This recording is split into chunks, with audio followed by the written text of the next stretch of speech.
ՀԱԿ խմբակցության անդամ Լյուդմիլա Սարգսյանը գալիք ընտրությունները համեմատելով 2008 թվականի ընտրությունների հետ համարեց բացառիկ։ Նա կարծում է, որ տեխնացուների առատություն կլինի։ Բոլոր նրանք, ովքեր նպատակ են դրել այս երկրում ապրելու, շատ լավ գիտակցում են, որ այս իրավիճակը չի կարող երկար շարունակվել։ Հաջորդաբար կեղծվող բոլոր ընտրությունները ժողովրդին դրել են մի իրավիճակի մեջ, երբ ժողովուրդը կարծես թե ակնկալիք չունի գալիք ընտրություններից, բայց ես վստահ եմ, որ դա այնքան էլ այդպես չի։ Լյուդմիլա Սարգսյանը չբացառեց ԲՀԿ-ի եւ ՀԱԿ-ի համագործակցությունը, սակայն ավելացրեց, որ ՀԱԿ-ը պիտի ունենա իր տեխնացուն եւ նշեց նաեւ, որ պատրաստ են համագործակցել ցանկացած քաղաքական ուժի հետ, որոնք գիտակցում են, որ պետք է փոխվի ռեժիմը։ Ինչ վերաբերում է ԲՀԿ-ին եւ ես նաեւ ակնկալելով հաջորդ ձեր հարցերը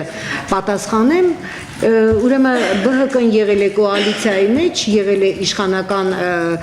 կոալիցիայի անդամ եւ եթե այսօր պատրաստ է գիտակցել է, որ այս իշխանությունը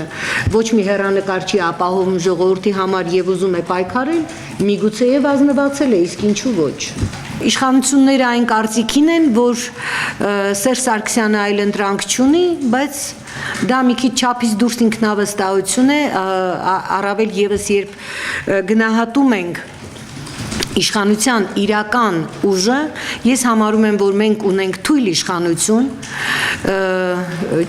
որը չունի ժողովրդի վստահությունը։ Թեև ՀԱԿ-ը դեռ չի քննարկել, թե ով կլինի հավանական տեխնացուն, Լյուդմիլա Սարգսյանը կարծում եւ ցանկանում է, որ առաջադրվելու է Լևոն Տեր-Պետրոսյանի տեխնացությունը։